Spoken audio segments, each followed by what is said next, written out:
Faithless Hijabi provides a supportive community for young people who have left the faith, along with access to mental health services and resources. But they need your help to continue their important work. Please consider donating to Faithless Hijabi and help make a difference in the lives of these young people.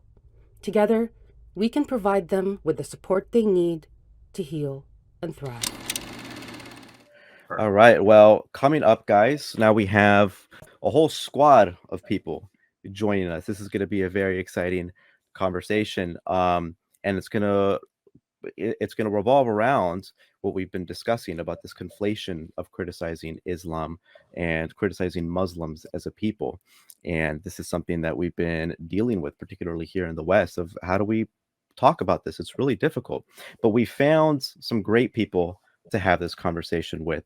And so, of course, onto the stream, we have the lovely Thomas Sheedy, we have the wonderful Stephen Knight, and of course, Khadija Khan. Everyone, guys, I want to thank you all so much for joining us on this panel, for having this conversation. I think it's a very much needed conversation. And of course, I'll go ahead and do the honors of introducing all these lovely people. We have Khadija Khan here, who is a Pakistani-born journalist who has covered this topic extensively at Areo Magazine. Areo Magazine is fantastic. I really recommend people reading the great work over there. And next up, we have Thomas Sheedy here, the president of Atheists for Liberty, who I am more than familiar with. I'm happy to consider Thomas a good friend of mine. We worked together on a lot of things. And of course, here we have Stephen Knight, who I've known of his existence for so long from the Godless Spellchecker podcast back during the New Atheist days. Of course, all these people are absolutely fantastic, and it really is an honor to be able to speak with all of them here. So, guys, thank you so much for joining us. This is great. Thanks for inviting us. Thank you for having me. Thank you so much for having us. Yeah. So I guess one of this whole conversation is basically going to be revolving around this this confusion that a lot of people have of, if you criticize Islam, you must also be criticizing Muslims as people. And particularly here in the West, a lot of people are allergic to that idea. It's very easy to criticize Christianity and there not be a conflation between Christians as people and criticizing the Bible. But that does seem to be occurring with Islam here. And so, one of the first things that I do want to ask is just, Khadija, I'm interested in hearing your perspective on this of, you were recently blocked by Josh Baker not too long ago for, your comments about the silencing of Yazidi women. But giving ISIS brides a platform. And I mean, everyone's always kind of pointed that towards at Twitter. How is it that they still have these ayatollahs basically, but then they're banning people here in the United States for almost no reason? So I was wondering, why do you think that Shamima is getting a platform in that context? And what has the reaction and support been from the audience? First of all, thank you so much for having me and giving me this opportunity to talk about these issues, which are very much crucial for us when we face them as a society. Why Islam is getting a special treatment in the West, this is a really strange thing that is occurring in our time, I would say, because we champion free speech here in the West, and we are still, willing to go to any length to protect our right to free speech. But when it comes to criticizing Islam, then there are, sensibilities, fragile sensibilities, which can be, hurt and which can be offended. And it's not the religious Orthodox community that is coming after those people who are criticizing a religion, a set of ideas. It's also the liberal people who champion the liberal causes and who are very much in favor of criticizing any idea. They are also coming after those critics that you cannot criticize this religion because you are criticizing. They are actually trying to conflate these two things, which are entirely different things. criticizing a set of ideas and demonizing people. So they try to conflate this issue just to silence the critics, and that is one of the biggest challenges we face, like in our time. And then the same, I would say, the thing applies on this issue of Shamima Begum.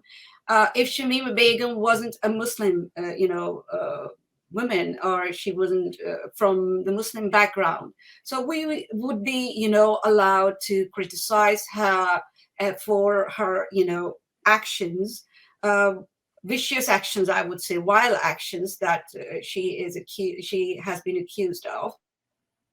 And we would be supported, and there would be no such thing, that we have to face. Like we literally are being called Islamophobe just for criticizing, the treatment we are giving Shamima Begum, the VIP treatment we are giving Shamima Begum in the West. And Josh Baker, he announced a podcast, the Shamima Begum story on BBC 5. I was like many other people, I was literally shocked when I heard this news and I read about it.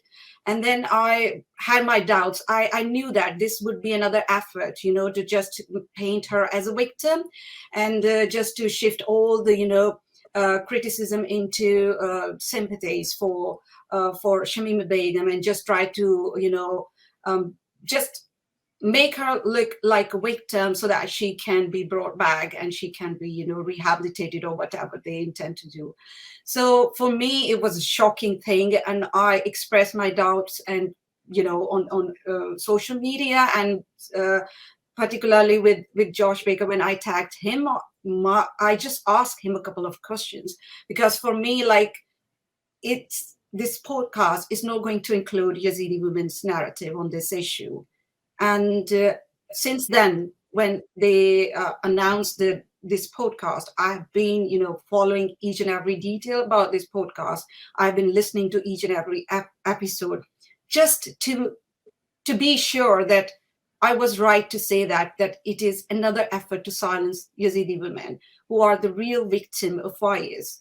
And until the last episode, I have realized now that I was right to call him out on his bias, on his partiality. And I was blocked on every, in the end of every podcast, he asked for the questions and the, criticism or whatever feedback people can give. But I am so surprised that I haven't asked him anything. I haven't said anything that could be seen as, could be taken as an offense. Just a simple question that, are you going to include any account from Yazidi women when you are investigating about the circumstances of Shamima Begum? And that is a quite fair question when you are talking about an IS bride who has been accused of, vicious crime committed under IS. You are investigating into those crimes as well. Throughout the podcast, the journalist, the so-called, I would say, investigative journalist, he never asked her about Yazidi women and what she has been accused of doing to them. Those women who escaped the horrors of IS, they have said, and it's been reported, that they were dressed up, they were given clothes to be ready by the IS brides, and just to be ready to be raped by the IS fighters. And these are horrific accusations. And she was never asked about them in this podcast. So for me, it's just another episode how they want to give anything that is related to Islam, whether it is IS, just a special or VIP, treatment. We are not treating one religion particularly the way we treat other religion. And this is another example when a Yazidi, well-known Yazidi woman, Nadia Murad, she was having an event in Canada, and then the event was cancelled only because whatever she would say about IS would offend Muslim students. That is ridiculous to even suggest that whatever we say about IS that is going to offend, decent people, decent Muslims. who are very much a part of the Western societies wherever they live. But this is how they treat one religion. It's all about just to protect one particular set of ideas from all sorts of criticism. Yeah, it's so tragic when you can't even, like you were saying about, kind of liberal secular Muslims in the West, they themselves condemn the actions of IS. They would be fully behind them, behind you, behind everyone criticizing the treatment of Yazidi women, but because they don't want to step on the toes of Islamists, or because of the whole Islamophobia umbrella term that they have like set up, they don't want to touch it. They don't want to touch the topic. But if it was any other religion, they'd have no problem. Any other part of the world. It's tragic. Mm-hmm. And I think that ties in well into, something that I've been wanting to ask Stephen is, so going off of what Khadija has said, what are some contrasting ideas mentioned with the Wakefield incidents? Is the UK or parts of the population agreeing to let in blasphemy laws? Yeah, and I just building on what Khadija was saying, there is this really interesting issue we have with ideology versus the individual. I started criticizing Christianity when I first got into the God debate around about 2012, I think it was. And, people celebrated that, thought it was hilarious. And I was very naive because I sort of pivoted towards Islam and started doing exactly the same things. And that's the very first time in my life I'd been called a racist. Suddenly I was a racist because I treated Islam in exactly the same way I treated Christianity. And I think that's what it comes down to. I think the left specifically are deranged on the issue of race, just as the far right is. There's this idea that everything that can be boiled down to an individual in their identity is related to their skin color. And there is a kind of tacit racism on the left where they see somebody who's a Muslim and they instantly conflate that with issues of race. They don't see that that's just an ideology like any other. And I think in Wakefield, it was remarkable for me to see police officers and Muslim community leaders talk about the division this has caused in the community and the tensions in the community, because some teenage pupil had allegedly dropped a Quran on the floor. And it makes you think, really, what causes more division in the community? Is it a teenager dropping a book, or is it Islamofascists sending threats and trying to whip up a mob in service of ancient blasphemy laws? And I think it's the latter. And I think what we saw there from the authorities, from politicians, from society at large, is this reluctance to criticize anything perceived in their head to be non-white. And I think that's really dangerous. I think it reinforces a conservative Islam as well. There's room here, obviously, for liberal Muslims and secular Muslims to be platformed who are against this kind of behavior. There's endless instances in the UK specifically of the left kind of buttressing and propping up this conservative Islam. I've heard from female journalists who are Muslim, and they've been invited onto talk shows, and the producers rang them to guide them through what they're going to talk about. And they'll ask, just as a throwaway question, "Oh, do you wear a hijab, by the way?" And these like secular liberal Muslims will say, "Well, no." And the producer will go, "Okay, I'll get back to you." And they never get back to him. And they turn on the TV to see whatever segment they were supposed to be on, and there's a hijabi on there. So they want this aesthetic idea of what a Muslim is, rather, and it's rooted in these conservative ideas of Islam. And I just feel there's a big place for liberalism to play a part in the pushback here. And there's this horrible perception that anyone that wishes to push back against anything that's Islamist in nature comes from a sense of the far right, or a sense of religious hatred, or a sense of racism. And I think we just need to kind of reinforce this idea that all ideas are up for criticism, ridicule, mockery, and in a way, by wrapping Islam in bubble wrap and kind of shielding Muslims away from any sort of criticism or ridicule or mockery, you're kind of denying them the chance to learn something new and emancipate themselves in a way. We're kind of pointing to them from outside and saying, that's what you are. You are 100% defined by your Muslim heritage now, and nothing will change. And furthermore, we will protect you from hearing anything that might offend your ideology. And it's playing out in really concerning ways in the UK. You only have to look at some of the polling data on attitudes towards homosexuality. For instance, you only have to look at the numbers of UK Muslims willing to join ISIS. You only have to look at the Wakefield incident. That's come hot on the heels of the Batley teacher, which many have forgotten about already, who's still in hiding and fearful of his life because he's shown a Mohammed cartoon in a lesson about freedom of expression. So there are a lot of moving parts there, and it feels like it's getting worse, and it doesn't feel like anything's moved on much since the Salman Rushdie affair, unfortunately. And Stephen, I'll add on to that. It's not only the UK, it's not only Central Europe that's being affected by this problem. It's the United States too, speaking from the Americanized perspective here. Look at what happened to Salman Rushdie back in August, him being attacked at the Chautauqua Institute in upstate New York. This isn't Europe. This isn't Canada even. This is New York State we're talking about here, not even Minnesota and Michigan. And It's those rural. numbers of attacks, the number of attacks, the numbers of censorship that has happened just in the name of defending Islamism by basis of politicians, by supporters, by advocacy groups in this country alone is really disgusting to see. And it's really, really horrifying, considering, in my biased view, the United States is one of the best countries for freedom of speech in all of the West, in all of the world.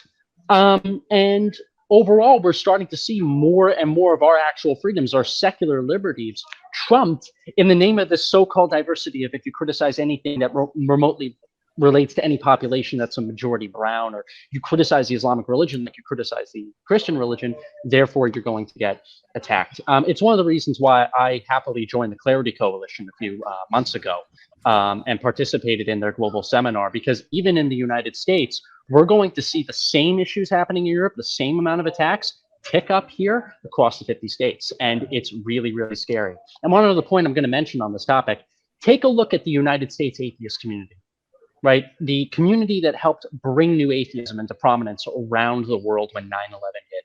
Where's the support of the big think tanks, the 501c3 organizations, the 501c4 lobbying organizations, and plenty of the people who owe their careers to people proudly speaking up against Islamofascism? They're silent, and they're silent because they've adopted a new religion. So I'm very glad that we as atheists are assembling, but to everybody who's watching, we are a fragment. The few Americans that are here speaking up, and everybody else around the world who see this problem on a daily basis. It's time we end the political correctness and this nonsense right now and start speaking about a true problem before it collapses civilization. Maybe not in 10, maybe not in 20 years, but in the years soon to follow. Yeah, our kids' generation, it could be too, right? I just want to say, Stephen just mentioned that some female from Muslim background, they were invited and then they were asked whether you wear hijab and all that, and then they were never called back. So I have also received 2 calls from BBC 5 to comment on Shamima Begum's case. And it was like they invited me on the day when they would release the podcast to comment on that. But the first time they said, we will return back, that we have canceled, that segment and all that. And second time when they did, obviously I had to change my schedule and all that with my work and all that. But then later they called me and told me that, okay, sorry, we have canceled that segment again. So for me, it was like, let's see who is going to speak in that on that issue, on Wednesday when they would release the podcast. So it was Josh Baker, they invited him. And of course, he went me. Maybe he did. I don't know. Maybe he didn't want to hear anything from me, or you frightened him. He was terrified of your tenacity. That's what it was. Scared him away.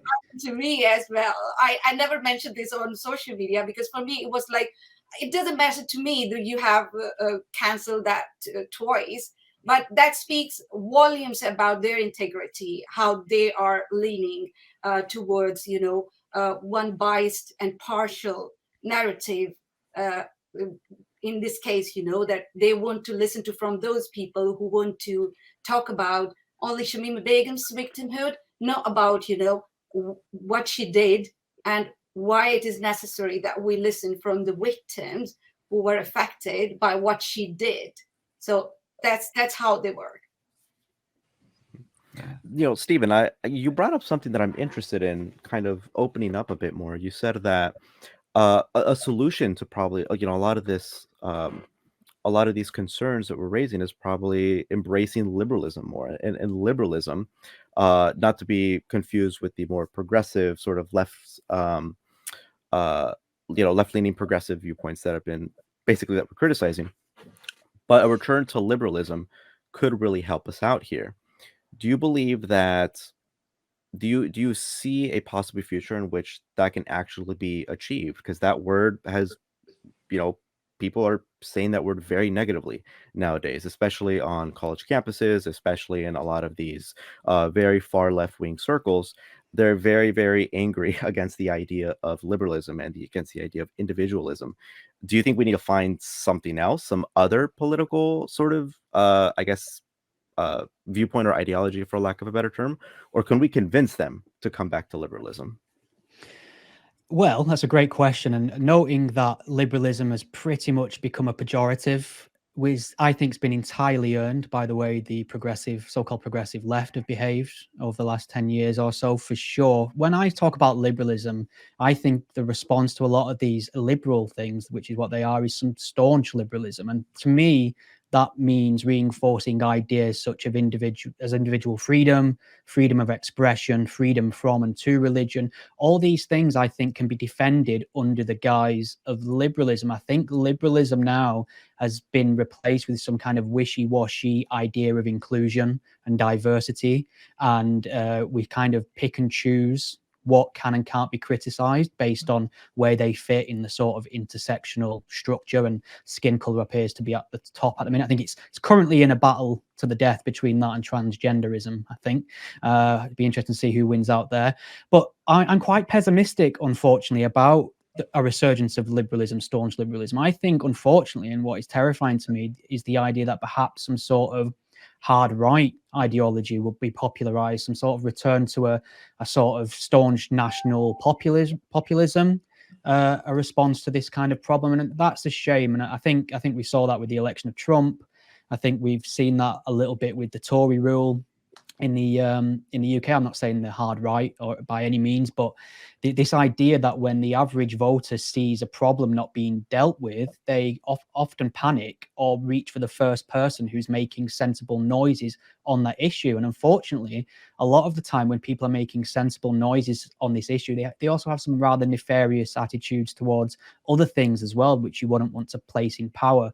So I don't know how we go about doing this. It's got to start with a discussion, surely. But I think the sensible solution is a kind of secular, staunch liberalism, not being afraid to stand up for liberal principles. Liberalism has come to mean anything goes in the mind of a lot of people, and that's not really what it is. We can stand up for Enlightenment principles and reinforce them, and that all falls perfectly well under the guise of liberalism. And Thomas, I'm also interested in asking you this question, given that you lead, one of the biggest, I guess, non-woke atheist organizations out there. How has the term Islamophobia really made it difficult for you to criticize Islam in a substantial way? I know you've been in the new atheist movement before I can even remember, before I even knew it was a thing. So certainly you pretty much saw this starting. You kind of saw it happening before your own eyes. So I guess, how have you seen it really affect the way in which atheists can very productively argue against religion, or argue in favor of rationalism? So first off, I am in favor of rationalism. I'm not a fan of dogma of any kind. So easy ball right there. But that's a good question, the overall question about Islamophobia. So not from the atheist to liberty perspective, because we're not trying to unify with the people from what remains of the atheist community that don't want to associate with us in any way, right? If they have closed the doors, call us Islamophobes because we dare to criticize the Islamic religion like we criticize the Christian religion, okay, we still have to proceed forward. We still have Western civilization to save. We still have to fight for freedom of speech and freedom of religion and freedom from religion. But speaking from my past experience in the atheist community, before Atheists for Liberty existed, before the atheist community really fully went downhill, but was kind of in that process. My problem that I saw is the moment that there was any criticism of Islam, where an atheist organizer would make a post on Facebook equally criticizing it. This would be in the wake of, say, 2014, the Bill Maher Ben Affleck debate. 2016, Richard Dawkins talking about the issues of Islamism plaguing the West, him getting canceled, I believe, in UC Berkeley and other places. Bill Maher being disinvited from UC Berkeley. Using Berkeley is a lovely example, but Berkeley is just a reflection of a lot of colleges and universities, but also within the atheist community, a mass unfriending. Just from me, I used to identify, I was like milquetoast liberal, just like several years ago. And I even remember then being mass unfriended by hundreds of so-called state leaders, local leaders, and even some national leaders of what remains in the atheist community, because I put Islam on the same pedestal as Christianity. And this used to not be the case. Like I said in my first statement here, we sprouted as a movement in the United States, at least successfully, out of the September 11th attacks. Thousands of Americans with people of public policy backgrounds and political science backgrounds and history backgrounds and religious studies coming together to see the true civilizational threat of people that want to kill us, that will do anything that they can to make sure that their belief system wins. If that means then you getting stabbed in the streets of London, fine. If that means that you're a girl in Sweden or Germany and you're going to get raped in the name of Islamic migrants coming in and not respecting secular law and equality of opportunity and religious diversity and religious freedom, oh, that's okay. If you dare make a thread calling out that issue, you're going to be mass spammed and mass unfriended by so many of our so-called friends that we had here in the atheist movement who were shoulder to shoulder with us, side by side with us, when just a few years ago we were criticizing the religious right in the direction that it was going in before Oberfeld v. Hodges. And it's a real shame again. So Atheists for Liberty is not that affected because we're not playing that game anymore. We just like what Stephen said, we are standing up strongly for Enlightenment values. We're not playing this kind of nonsensical game. We have a no nonsense policy at AFL when it comes to standing up for our values and not being politically correct by any means. But definitely in the past, before there was any national atheist organization that was willing to say no to the bloggers, no to the politically correct activists, no to Hemant Mehta, no to P.Z. Myers. I'll call him out. I don't give a crap. We have to. It was really sad and unfortunate to see, and I know it's led to people like you, Vincent, Steve, and myself, and I bet I don't want to speak on behalf of everybody on this panel, but so many of us kind of feeling disgruntled and surprised as to where the new atheist movement has kind of gone. But luckily, over the last 3 years, we've at Atheists for Liberty have started to pick up the pieces, and we as a national U.S. atheist organization have worked closely with our ex-Muslim friends and allies, with other atheist and free-thinking and rational organizations around the world, to speak the truth about this problem and to call naysay on the silly and stupid term Islamophobia. Yeah, I think to my mind, Thomas, I think you're the sole American atheist organization that hasn't been completely infected by identity politics. I don't know if you remember, I think American Atheist, the organization's completely fallen off a cliff to my mind. I don't even know what they're for anymore. I don't know if you remember back in 2019 when that horrific scumbag shot up that mosque in Christchurch, New Zealand. Yes, they went after Sam Harris for that. Yes, I remember that. The American Atheist organization pointed the finger at Richard Dawkins and Sam Harris. They linked the writing and words of Sam Harris and Richard Dawkins to this horrendous terrorist attack in Christchurch. Obviously, their balls had dropped off. They started really worrying about their reputation and decided they would think more closely about how they criticize Islam going forward because they don't want to be culpable in anti-Muslim terror attacks. And it was just the strangest thing ever to see a prominent atheist organization completely retreat from the idea of criticizing Islam because of and not only that, Stephen, I'll jump in there. Not only that, not only American Atheists being an atheist organization, the Firebrand organization that had their president drawing images of Muhammad in their talks, when they were doing promotionals back when the new atheist movement was in its prime, American Atheists took the lead in criticizing Islamism. Where are they now? Where are they now? They're promoting they're doing polyamory talks at their conferences now. I think that's where they're going. They have some great graphics with some people with lovely different hairstyles giving wonderful talks, Stephen, about the diversity of sexual polyamory and unprofessionalism at conferences. You know, I'm so proud to see where they've gone. Yeah, we're not doing that at AFL. We are not making the same mistakes that those nonprofits have gone. And I hate to say this, I hate to come off as unprofessional myself when it comes to criticizing that. I'm a former assistant state director for American Atheists representing New York State. I have a big love for that organization. I still keep my old American Atheist membership card in my wallet because I respect the history as to where a lot of us came from. But American Atheists in 2023 is not American Atheists in 2013. It's not. It's not the old or new atheist organization that we once thought it was. But I'll say this too. I'm on a campaign to say that if Nick Fish gives me a call and says he wants to work with me on something, I'll be the first one to say yes. Will I ever get that call? I don't think so. So we're going to, again, have a no-nonsense policy, continue to push forward, continue to work with our ex-Muslim friends on speaking the truth about what is happening around the Western world. I do not want to see the United States become Sweden. I do not want to see the United States become Germany. And as president of Atheists for Liberty, I'm going to make sure that we do everything in our power to work with our state directors to make sure that doesn't happen. I think we, of course, people who criticize Islam or any religion, they can, understand the value of liberalism and secularism. But I think liberals are the lesser evil in my view. We need these people on our side, and they are actually, I don't know, they are delusional in my view at the moment, because they are from their side, they try to protect minorities. I'm from minority background, okay? So I don't want to be protected by anyone who thinks that I have no courage to face the truth, or I cannot stand a criticism. I don't want to be in a situation. But they try to infantilize, people by saying that don't expose them to such ideas. They cannot respect secularism because they have their own orthodoxies. They don't. I can see it here in the UK. It's one of the most diverse society, and it's a beautiful society, I would say, when it comes to minority. It's very comfortable, I would say, for everyone who believes in secularism and liberalism and to be a part of this society and live here.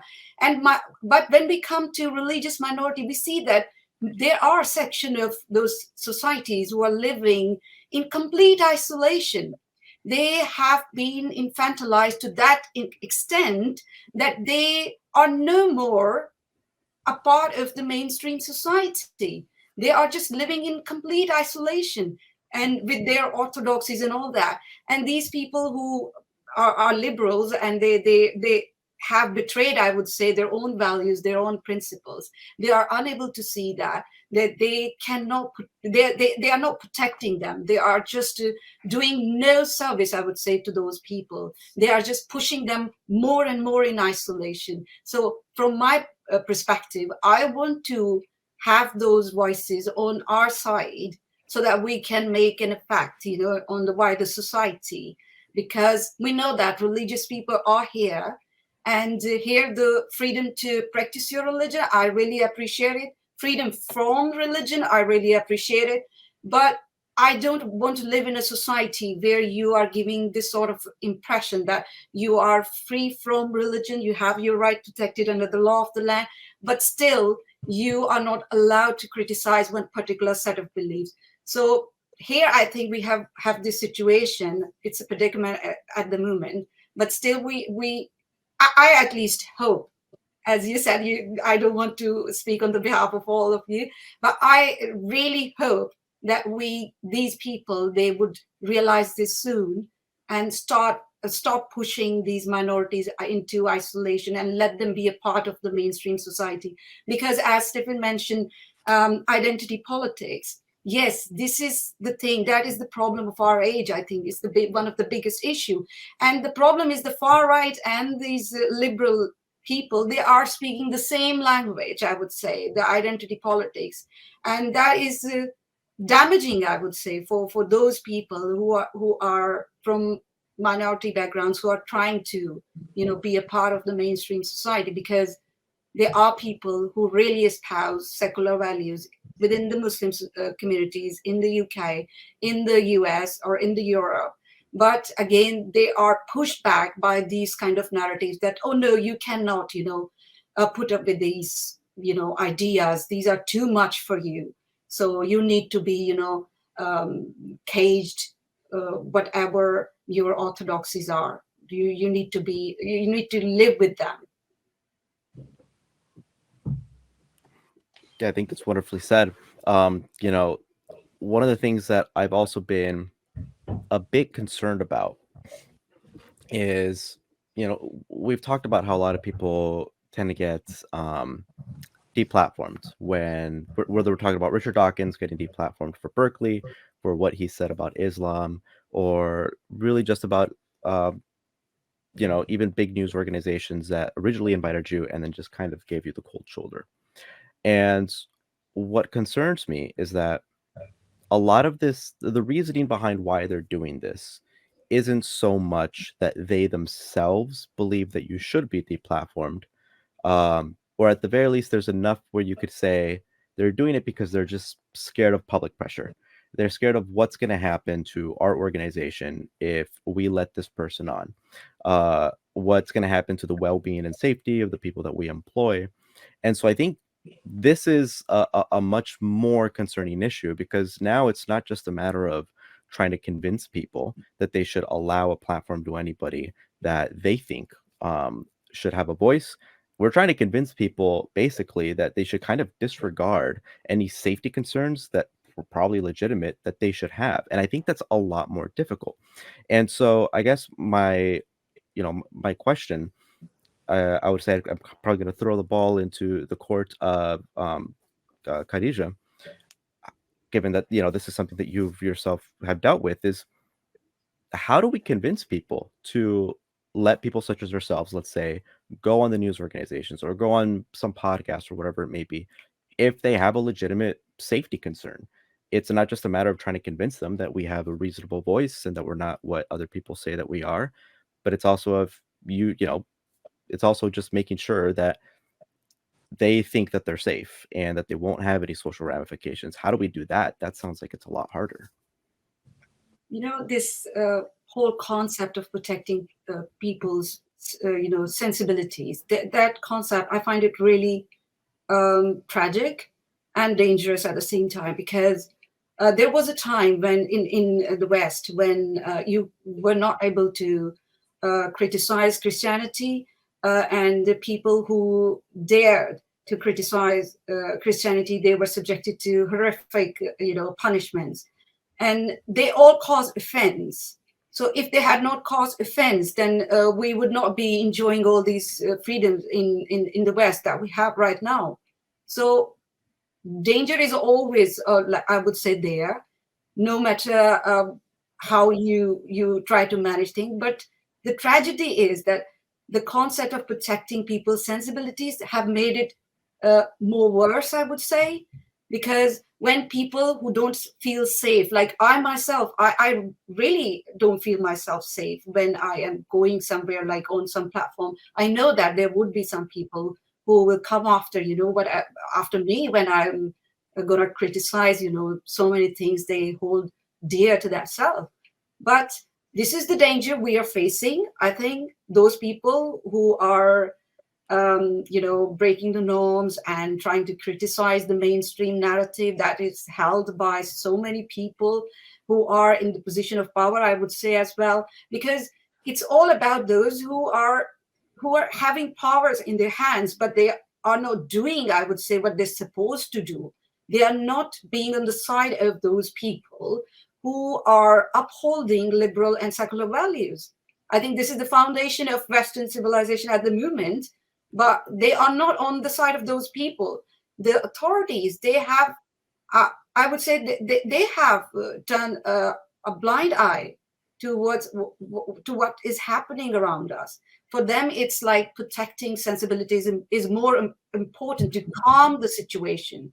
This narrative to calm the situation, that is dangerous, because to calm the situation, what they are doing is they're feeding and pampering those fanatics who want to curtail the free speech, because they deem it they see it as an offense to their beliefs, to their sensibilities.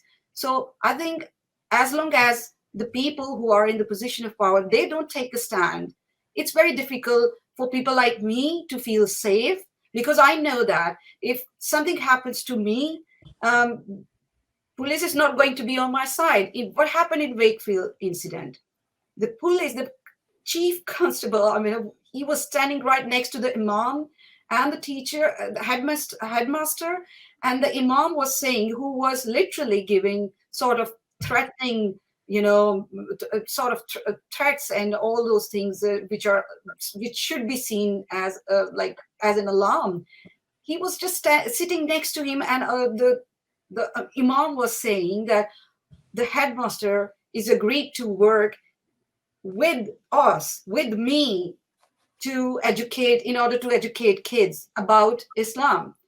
And it was very scary, to be honest, because the authority was there, the headmaster was there, and then there was a fanatic who literally tried to threat the whole society that if you are going to offend my sensibilities, we are not going to let you brush this matter under the carpet.